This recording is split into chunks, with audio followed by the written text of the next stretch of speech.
കോളേജിലെ വിദ്യാർത്ഥി തന്റെ ക്ലാസ്മേറ്റ്സിലെ പണക്കാരുമായി ജീവിതം കമ്പയർ ചെയ്താൽ നിന്റെ ജീവിതം ജീവിക്കണ കാലത്ത് തന്നെ മരിച്ചു. നിനക്ക് എപ്പോഴും നിരാശയായിരിക്കും, നിനക്ക് എപ്പോഴും ടെൻഷനായിരിക്കും. ബൈക്കുള്ള ആള് ചിന്തിക്കേണ്ടത് നടന്നു പോകുന്ന എത്ര മനുഷ്യന്മാരുണ്ട്.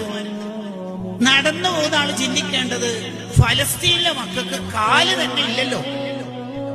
എനിക്ക് എപ്പോഴും മുട്ടുവേദന ഉസ്താദേ എന്ന് പരാതി പറയുന്നവർ എന്താ ചിന്തിക്കേണ്ടത്? കാല് തന്നെ ഇല്ലാത്ത എത്ര ആയിരങ്ങൾ പാവങ്ങളുണ്ട്. നമ്മൾ ഈ വലിയവരുമായി കമ്പയർ ചെയ്യുമ്പോഴാണ് എന്റെ വീടിന്റെ ഫസ്റ്റ് ഫ്ലോറിൽ 2 റൂമല്ലേ ഉള്ളൂ എന്ന ബേജാർ നമുക്ക് ഉണ്ടാവണം. വീടന്നില്ലാത്ത മനുഷ്യന്മാരില്ലേ മോനെ? Less comparison more living. നീ ആരുമായിട്ട് കമ്പയർ ചെയ്യാൻ നിൽക്കരുത്. അപ്പൊ നിന്റെ ജീവിതം